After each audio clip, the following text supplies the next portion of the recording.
Entrepreneurship has become increasingly popular over the past few years. It has been reported that there are nearly 400 million entrepreneurs worldwide. For some, it's as easy as selecting the entrepreneur category on social media, and for others, not so much. It's created a lot of debt and stress. So, how do we have real success as an entrepreneur? I mean, success that's lasting. Well, serial entrepreneur Raevyn Jones is here to give us all the details. If you've been thinking about entrepreneurship, or if you are an entrepreneur who are like, I'm over it, this episode is especially for you. You're listening to episode 34 of The Gold Mine Podcast. As women, we have to invest that time in getting to understand who we are. Be ambitious, be bold, create the life of your dreams. This is the Gold Mine Podcast with your host, Adrian Dion. Hey, you guys. Thanks so much for joining me for another episode on the Gold Mine Podcast. I really appreciate each and every one of you who take the time to listen each week. I do not take it for granted, and I look forward to connecting with you guys each week.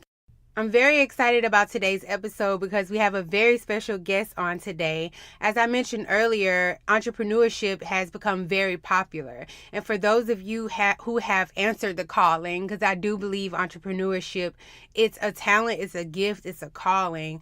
For those of us who have taken on that calling, I think it's very important for us to not only just think about how we can be successful, but how we can be successful for a long period of time. And so today's guest is very qualified to talk to us about that. Raevyn Jones is an award-winning serial entrepreneur who has been self-employed since the age of 23. Many people affectionately call Raevyn the queen of self-employment because she's been responsible for helping hundreds of entrepreneurs either start a business, become self-employed, or make their first six figures to stay self-employed. Raevyn also uses her expertise to consult seasoned millionaire entrepreneurs on how to implement new streams of income that will make them their next million. While Raevyn owns multiple businesses and is a silent investor in numerous ventures, her main three babies are the Pink Slip Prep School, Busy Being a Millionaire, and Raevyn Loves Real Estate. I'm so excited for you guys to meet her, so let's jump right into this interview. Well, welcome to the show, Raevyn. Thanks so much for coming and doing this. Thank you so much for having me. Yes, it's a pleasure. I've been very excited about this interview. We've gotten a chance to work together a little bit over the last couple weeks. I've gotten to know you, and I love your spirit, your spirit of excellence. You're very professional, and I'm excited about working with you in the future. So it's really a delight to have you on the show today. Thank you. I'm excited. I'm looking forward to it. Yeah, so you are a serial entrepreneur. You left your job at the age of 23. So it was like 2011. Yes. Entrepreneurship wasn't very popular then. Why did you decide to become an entrepreneur? So I did the whole package is what I like to call it. Like I went to college and I got the whole lesson about go and get a 9-to-5, get good benefits, get a good pay, live happily ever after. Well, I got the 9-to-5. I didn't get the good pay. I didn't get the good benefits, and I definitely did not get the happily ever after. So I was over it fairly quickly. Okay. I always knew that I wanted to be an entrepreneur, but like you said, that was definitely not at a time where entrepreneurship was very popular. It definitely was not at a time where you had a lot of people that were entrepreneurs. So it was very challenging to just find that support system of other people that were going to be like, yes, and just cheer me on and all these other things. But I knew that I wasn't happy. I knew that it was causing me to really become physically sick. I would go home with some of the worst headaches that I've ever had. So fairly quickly, I just jumped into prayer, we got to do something about this. I can't, I know that this is not what you have for me. So I decided to, pretty much take that leap of faith, and I've been leaping ever since. That's crazy. Okay, well, so you said you did go to school, you did go to college and all of that. Do you Mm-hmm. think college is necessary for entrepreneurship, or what do you think about, did it serve you at all? Mm-hmm. So that's a really good question, and I think some people are not going to like the answer. If I could go back, I would not change going to college, only because I met like some of my lifelong friends in college. I built a lot of great relationships. I learned a lot about myself. I learned a lot about life. I feel like I really kind of truly became like an adult in that environment. So I Mhm. don't regret it, but if I could go back, I probably would have did it a little bit differently. I probably would have applied for a lot more scholarships to just alleviate some of my student loans. Yeah. Maybe I would have considered more options for in-state schools instead of just being like, I have to, go away to school and things like that. So I still would have gone to college, but I definitely would not have fell victim to the student loan trap. Mhm. But do I feel that college is necessary for entrepreneurship? Absolutely not. Um, I can be honest and say that there's nothing that I learned from college that I literally applied to my business every single day. Even having an MBA, there's not really, it might be one or two things that I learned in that particular program that I applied to my business, that I have my clients apply to their businesses. And that's pretty much it. So when people come to me and they're like, oh, should I go back and get another degree? Should I do this? Should I do that? It's just kind of for me like, what are you going to do with it? It's not about the degree. It's more so, what are you going to do with it? If you go to college and you get this amazing degree and you have all these credentials and letters behind your name and all of that kind of stuff, but you don't have any relationships, what good does it do? There's plenty of people that I went to college with that have gone on to become my clients. I've become clients in their businesses. Like, to me, like, that's what made it worth my while. But if somebody just plans on going to college just to say that I have a degree, and you're not going to build relationships, and you're not going to join some extracurricular activities to just learn more about life and just connect with people and get different opportunities, then I would definitely say it's a waste of your time if you want to be an entrepreneur. Yeah, that makes so much sense. I know, and even in my experience when I work with different people and they come with their plan and it's always go get this degree, go get this degree. But it's more so of like, I guess, a confidence booster for them to make them feel like they Right. have a little bit more knowledge. But really, I mean, we're in an information age. And just getting coaches and things like that, I always say, you learn exactly what your coaches have learned without all the hours that they put in it. So I Right. really understand. That made so much sense about what you said, more so relationships and things like that. Along your journey, what has been the hardest thing for you to learn? Um, I think for me, it's been really hard just to I'm it's like so many things. So I'm trying to think of like the top one right now. But I Yeah. would say really learning over and over again that, like, you hear people say things like business is not personal, but at the same time, it is personal. But also at the same time, you cannot handle things necessarily in your business the same way that you would in your personal life. Like, for instance, if I have somebody personally that does something that I don't like or something like that, I still want to approach it in a very classy way. But at the same time, in business, it might be in my best interest to just not say anything at all. Mm. With your personal life, you might be, I mean, I'm not a person that puts like my personal life on blast on social media or anything like that, but you have some people that they are that comfortable with social media that that's what they do. And with business, you cannot do that. Mhm. I'm always appalled when I see people tagging business owners and just being really messy on social media. Like, I always think about, is it a better way to handle it? So I think just the lesson that I've learned over and over again in my business is that you have to be patient with how you make decisions and how you handle things. You cannot be as hasty as sometimes you may be in your personal life, because people are just not as forgiving when it comes to business. It's so funny, like, me and my team, anytime somebody reaches out and they're like trying to work with us or something like that, we're always like, wait a minute, isn't that so and so? Like, we don't forget a name. And it's not that we're not like forgiving of those people, but it's like we definitely go back and we look at that person's track record with us. Oh, wait a minute, this is the person who they had this situation happen with them. This is the person that we've been following up with them for 2 years and they haven't, and like, I mean, it's totally different in business. And so I just think I've had to learn, like, don't be so hasty, let things reveal themselves. Let God really guide your decisions. Pray over what to do and be okay with the answer, even if it's not the thing that you would immediately think needs to be done. Oh, wow. That is really, really good advice. I know, like, we always hear of the great things about entrepreneurship. Mm-hmm. Everybody's on the beach and all that type of stuff, but it's Mm-hmm.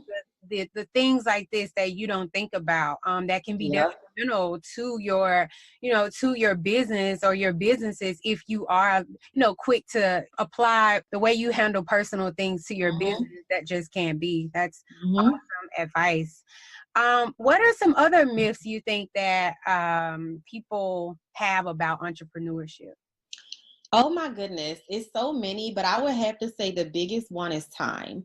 Something that I hear people say over and over again that are like in transition, whereas though they are balancing a 9 to 5 with their business at the current moment, is they'll say things to me like, well, I want to leave my job because if I could just leave my job, I would have so much more time freed up and then my business would be successful. And I'm like, ma'am, if you don't know what to do with your time, it's just like money. Except what makes it worse is that money, you can make that again. Time, it doesn't matter how rich you are, you cannot buy more time. And, the thing about it is that if you don't know how to manage your time, the only thing that you're going to do if you have more time is you're going to have even more time to waste. It's just like money. If you can't manage $100, you cannot manage $10,000. If you can't manage that, you cannot manage $100,000. So it's the same way with time. It's not this thing that when you become self-employed, everything just falls into place and, so many of the doors just start opening. You got to go and you got to knock on those doors. You have to be structured. You have to be disciplined. You have to have a sense of accountability, because even with a business coach, I always tell people, you spend the most time with yourself. Mm-hmm. So you might have these calls with me. You might be coming to events with me, all these things. You might be able to reach out to me between calls and text me. But at the end of the day, that's you who really determines, like, how am I going to spend my time today? It's just like exercising. I can hire the best personal trainer, but if I'm going home and I'm eating cookies every day and baking pies every day, what's really going to happen? So I think just understanding that when you become self-employed, that's where the work really begins. It's like you have to move a lot differently. You cannot just be, you don't have the job anymore where the structure is created for you. When I wake up every day, the first thing one of the first things that I do after I get myself together is I'm looking at my calendar.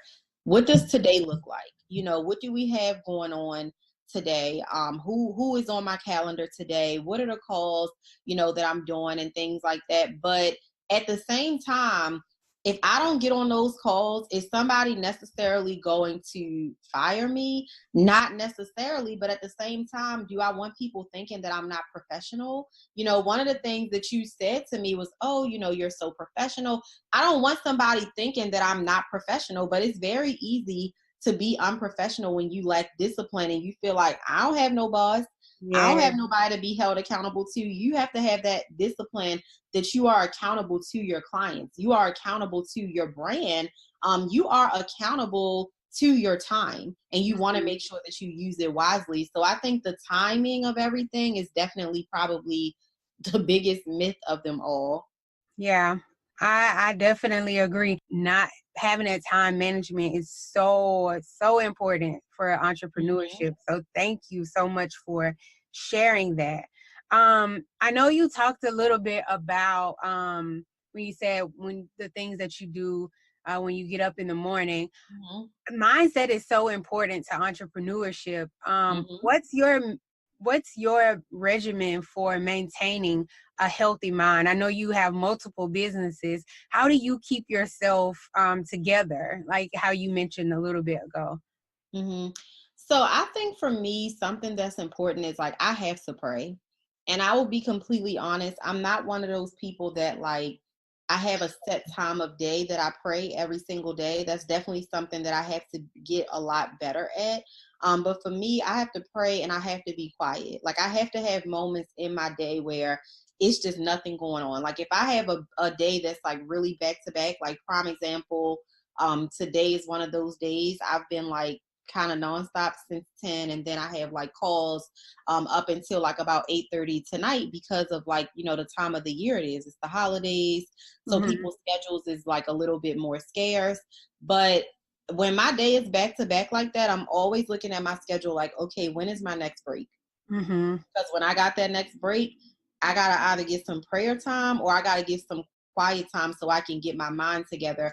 I can't just be that person that's like, let me just go and go and go and go. Like I'm that entrepreneur that when I have a break, I'm really taking a break. I really need to rest my mind. I really need to just kind of get rejuvenated and get back into the swing of things. Also, something else that really helps me just kind of like keep myself together is if I know that I have a day that's going to be like really, really heavy like that, like let's say that my evening is more heavy, then I make sure that my day is like a little bit lighter. Or if it's a week like this where it's a holiday week and I kind of can't really do anything about that because the holidays are in a way, then I make sure that it's a couple days out of the week that are completely light where it's nothing on my schedule. Okay. I know a lot of people pride themselves on I don't stop. I work 24/7 and Oh I'm my working, gosh. working, working. So for you to say that that's something that you do is it's really funny to hear because, a lot of people Mhm. say that all the time, but that's definitely not going to be sustaining. Right, exactly. Um, what the statistics for entrepreneurship, I know you've been in the game since 2011. Mhm. Statistics say that, most businesses don't succeed past not even sometimes they get past the 1 year, but the 5 years is really where Mhm. they say, they won't last. What are three things that you think have contributed to the success of not only one businesses, but multiple businesses for you? Mhm. So I think that one of the biggest things for me has been consistency. Mm, Um, if you want consistent money, you better have a consistent plan that you're implementing consistently. Like that's what I tell people. At the end of the day, as an entrepreneur, if you have consistent bills, which I think is safe to say that every adult has, a few bills that are consistent. If you have consistent bills, you better have a consistent plan of action to make sure that you're able to take care of them, and whatever your other needs are. So that consistency piece is very important. Do I get tired? Do I get frustrated?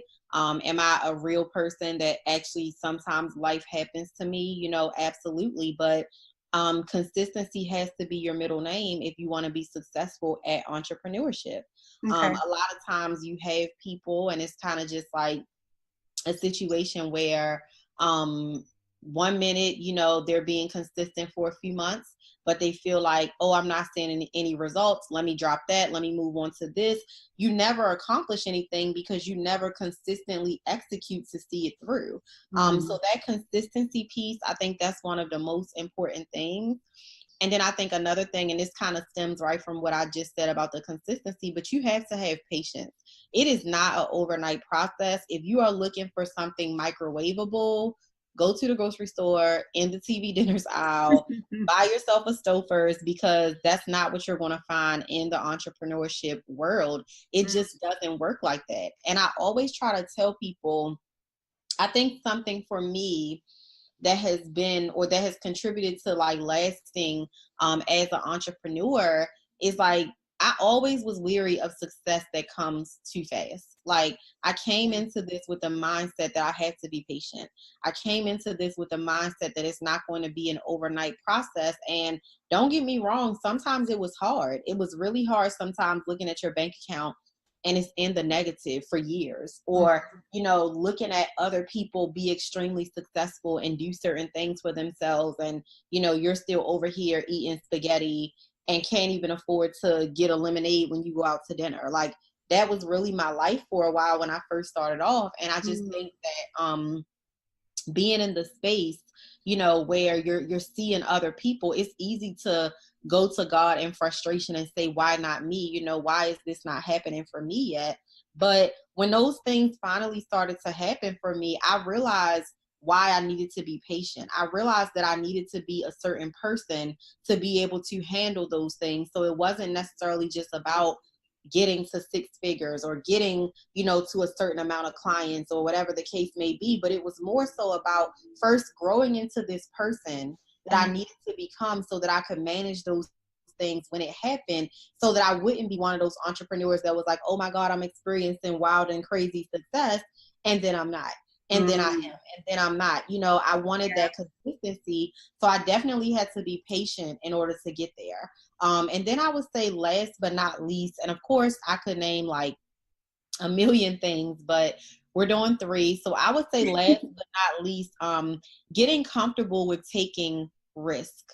You will not find any definition of entrepreneurship. You can go to Merriman's Dictionary, Webster's, you can go to the encyclopedia, you can call somebody up, you can go look at your local library. You will not find a definition of entrepreneurship that does not include the word risk.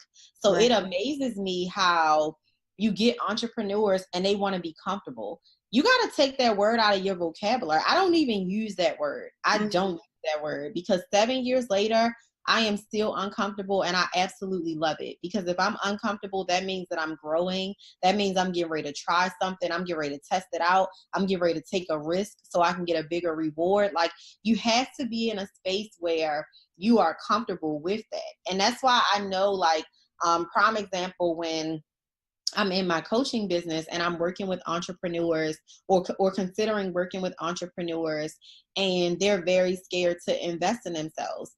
That tells me a lot about that person right there, because even after you make this investment, it's going to be another investment, and it might not be me. It might be investing in a website. It might be investing in, you know, a new employee. It may be investing in attending a conference. I don't know what it is, but you got to be able to have that mindset that you're comfortable with taking risk. Has there been times that I've taken a risk on something and I'm like, Dag, I should have been more calculated, or I should have waited.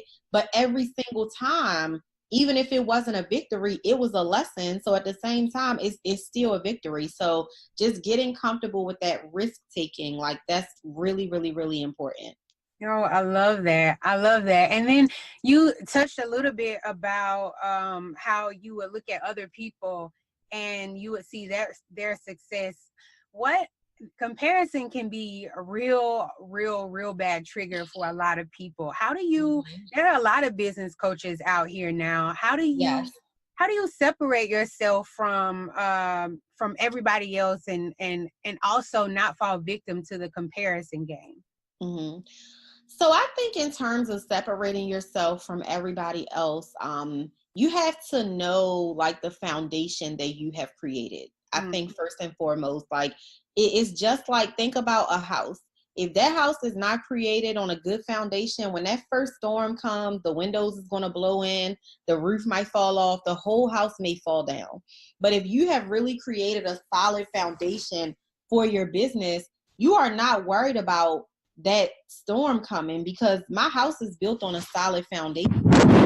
I don't worry when I see things like, and I've had people reach out to me constantly over the years and say, oh, this person so-and-so is doing what you do now, or they're doing this, and I'd be just like, okay, and like, first of all, the last time I checked, it was like 7 billion something people in the world. So I don't understand how little old me is just going to be able to serve all of these people. So I feel like if you're in this industry, you have integrity, you offer people amazing resources and results, more power to you. I don't see it as competition. I see it as another individual trying to bring light and awareness to the same exact cause that I'm trying to bring awareness to as well. So I think that that's first and foremost. And then I think that another thing that really helps me, which is not getting caught up in like that comparison piece or just worrying about other people, is I know that God has given me my businesses as an assignment. I'm very much a purpose-driven entrepreneur, and I have nothing against somebody that just has that hustle mentality, but That's so not me. I'm not that person that's like, oh, they making money in this industry. I don't even like that industry, but I'm about to go get in it because it's making money. That's not Right. me. I'm very purpose driven. If it doesn't have anything to do with my assignment, if it's not something that coincides with my morals, if it's not something that I can be proud of, I'm not doing it. I'm just not. And so I'm never worried about, what's going on with this person over there, or when am I going to get this, or when am I going to get that, because I know that this is an assignment and I know who gave it to me. So as far as I'm concerned, I don't have to worry about any man and what they're doing. I have to just focus on the blessings that's in front of me. I love that. You speak with such confidence, and you talk about God all the time. What role has spirituality played in entrepreneurship for you specifically? For me, it has been everything, because, there's no way that somebody who comes from a family where nobody is an entrepreneur, somebody who is 2 weeks into being 23 years old, barely even understands how to be a good employee, does not hardly have any money in their savings account. There is no way that somebody like that in that situation leaves their 9 to 5, never has to go back to a 9 to 5, and 7 years and counting later is still self-employed, other than the grace of God. It's just no way. People cannot tell me that it's luck. People cannot tell me that it's a coincidence. People cannot tell me that it just was fate. It was an assignment. It was something that was ordained. I know that every single thing that God put me through, even in my very early days with my challenges, I know that I went through some of those things to help other people get through them a lot easier. I can remember one day, this was maybe like about, I want to say probably like 6 years ago. And I had just moved into like my very first apartment, where it was like, I didn't have a roommate. It was me that was just covering everything financially. And I remember, it was like almost like the end of the month. So, the rent is getting ready to be due. And I was just like, okay, I'm looking up what's going on. Like, how are we going to do this? My rent is X amount of dollars. I think at the time my rent was like maybe like $858. That was the exact amount that my rent was at my apartment in Baltimore. And I was looking at my account, and I want to say that I had something like $370 in my account.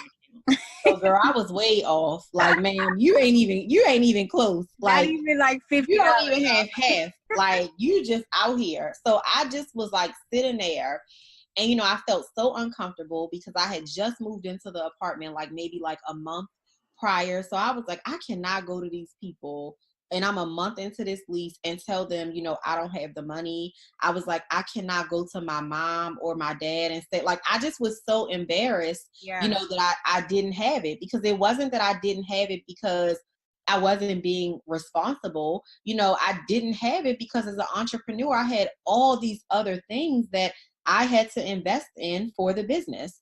So I'm just sitting there like, how are we going to do this, God? And I remember just crying. Like, I was like, it was like somebody passed away. Like, eyes so watery, face all puffy, like looking crazy, like ugly, crying, all types of mess. And I was just like, why would you tell me to leave my job if this is how you were going to do me? Like, I was so mad. I was like, oh, we about to like really have a talk in here. I was like, why would you tell me to leave my job if, I was just going to struggle like this, and it just wasn't going to work for me? I was like, I don't even have food in my refrigerator. Like, it was that bad. Like, I did not even have food in my refrigerator. I remember one time I had ran out of toilet paper. I could not even afford to buy like Charmin or Quilted Northern. I had to like go to the dollar store. I was like, this is getting really crazy. Like, I'm literally buying a little 4-pack for $1, and the toilet paper is like thinner than like a piece of printing paper. Like, it was crazy. So I was just talking to God about all of this that night. Like, I'm fed up with this. Like, something has to give. Like, you got to send me some type of confirmation that this is what I'm supposed to be doing, because I'm at my breaking point and I feel like I can't take it. The very next day, I kid you not, somebody reached out to me and was like, oh, I have all of this money on my food stamps. You want to go to the grocery store? I'm like, oh, I'm not too proud. What time do I need to meet you there? Like, I am there. It was like 3 or 4 people that had owed me money that reached out to me and all of a sudden had the money to pay me back. Like, I had more than enough money within a couple days to cover my rent money. Like, God came all the way through. And that was my first lesson in that. Like, when you are down and out, when you feel that you're down and out, stop reaching out to other people and go and ask the source. Every other time it was like, oh my gosh, what am I going to do? I got to ask my mom. What am I going to do? I got to ask my dad. What am I going to do? I got to talk to my friend about this. I got to vent to my friend. I got to talk to this person. I had spent so much time talking to everybody but God, talking to everybody except the person that is never going to fail me, the person that's always going to provide for me. So that really taught me something. I was like, Dad, I can lean on you like that. Like, I can pray to you like that and you're going to come through for me the next day. So that has definitely played like a huge, huge role for me. Wow, that is an amazing story. And I think that more people need to hear, because we have in our minds the way that we want to be blessed, a lot of times. And like you said, we go to so many other people instead of going to the source. So just sharing that testimony, I know it's going to inspire so many other people to see that you don't have to do that. Get out of your mind the way that God is going to bless you, and just pray and depend on him, and he will always come through. Thank you so much for sharing that testimony. You're welcome. Because you really don't hear a lot of people talk about, especially, people that have the success. They don't really like to talk about those days where they had to, go to the dollar store to pay this and pay that. For some reason, I guess they feel like that part of their life they just want to forget. But it's going to take people like you sharing stories like that to show other people that you're not crazy. A lot of other people have gone through the same thing. So that doesn't mean that something has gone wrong. I want to ask you, I think another thing that does stop a lot of people from starting businesses is that they feel like there are so many other people doing it. And you talked a little bit about it before, but how do you feel about it as far as being a saturated market? So here's my thing, because I understand it, because every day it is somebody popping up that does this, they do that, they do this, and they do all of the above. It's a lot of that going on. But at the same time, I think that it is so important to really focus on your purpose and let the money come. When you are in your purpose, there is a market for you. I don't care how many other people are out there. When you are in your purpose, there is something unique that you can do that only you can do. When I left my 9 to 5, there was nobody out here teaching people how to leave their 9 to 5. Because if it was, I would have hired them. But it was nobody out there to hire. So literally, I was seeing all of these people that were coaches, life coaches, business coaches, career coaches, real estate coach. Like I was just every type of coach in the book. Like all of a sudden, I was, finding out about them and learning, who they were and things like that. But I constantly prayed over, who am I in this? Because I didn't want to just be, oh, I'm a business coach. That could mean so many different things. And literally, like, God took me that way, even when it did not make sense to me. I thought that was the craziest thing ever. I was like, nobody wants to leave their job. I don't know what you're talking about. I honestly felt like, all right, I'm going to come back to you and I'm going to show you, like, that's really how I felt. But it's like, no, I had people beating my door down. And it wasn't always like that every single day. Like, I had to definitely build, my business up to that point and things like that. But God knew, oh, it's going to be people that need this. And so this is what you are going to do. And I truly believe that it only seems like the market is saturated because you have a lot of other people that instead of utilizing social media to build relationships, they are utilizing social media to see what Adrian is doing. And now all of a sudden, oh, Adrian got the Gold Mine podcast. Let me go and create the Gold Brain like crazy. But that's really what people do. Instead of focusing on what's for you, you look at this other person and you see them reaching popularity. You see them doing what you think is so successful, and you feel like, well, maybe that's what I need to do. But everything is not your calling. There are a lot of things that I am multi-talented at that I'm not going to be sitting up here doing. When I was younger, I was the cousin that everybody's hair, I was doing it. Like when my cousins post old pictures, they be like, I know you braided my hair. I know you're the one that put this weave in. It's so funny, but I would never say, oh, I'm doing a weave special for Black Friday. I would look crazy. Like just because I know how to do that, that is not my calling. That was not ordained for me. Is that something that I know how to do? Absolutely. I know when I have a daughter, her hair is not going to be looking crazy. But am I a hairstylist? By no means, no. Do I love when I see people that are successful in that? Absolutely. But that's just not my purpose. And I got to be okay with that. I can't feel like everything that I'm talented and gifted at must be a part of my assignment, because it's not. Ooh, girl. You stepping on some toes, because so many people tell you that whatever you're good at, whatever, follow your passion, but your passion can literally change every day. Exactly. Depending on your surroundings and what's in, or whatever. So people should take that and really run with it, because just like you said, everything you're good at is not something you should be doing. So that makes a lot of sense. I want for you to tell people about the Pink Slip Prep School. I know you guys have a retreat coming up in March, but just tell us about the services that you provide. Yeah, absolutely. So we work with like entrepreneurs at various phases of the journey. Like we have some entrepreneurs that are aspiring entrepreneurs. We have other entrepreneurs that are more so like entrepreneurs in transition. They're looking to become self-employed full-time. And then we do have a whole entire separate entity where we focus on like more seasoned entrepreneurs as well, that's called Busy Being a Millionaire.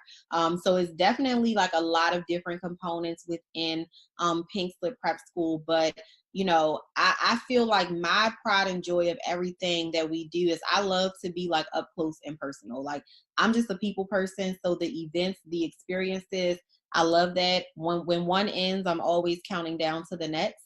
So I'm really excited because we used to actually call it the Pink Slip Retreat. Now it's called the Pink Slip Experience. For the last like 3 years, we've done it in the DC area. But we're actually going to be doing it in Miami this year from March the 21st through the 23rd. So I'm excited not just to just have people soak up some strategies, but I'm excited to soak up some sun with you guys. I'm excited just to be doing an event, in a market like that. I remember the very first conference I ever attended actually was in Miami. So for me to be doing my own conference there is almost like a full circle / come to Jesus moment. So I'm really excited about that. So if you're looking to figure out the system, the blueprint, the strategy to becoming self-employed, then you definitely need to be at this event. Again, it's March 21st through the 23rd, and you can find more information at pinkslipexperience.com. Nice. Well, I will definitely put all of that in the show notes for anybody that wants to know more. And I plan on coming to the Pink Slip Retreat. Yes, I can't wait. I love Miami. Miami is like my second home. And it's like a week before my birthday too. So yay! Extended a little bit. So that should be fun. But thank you so much for coming and sharing all of your wisdom and you're welcome. Testimonies about your journey. I know it's going to inspire so many other people.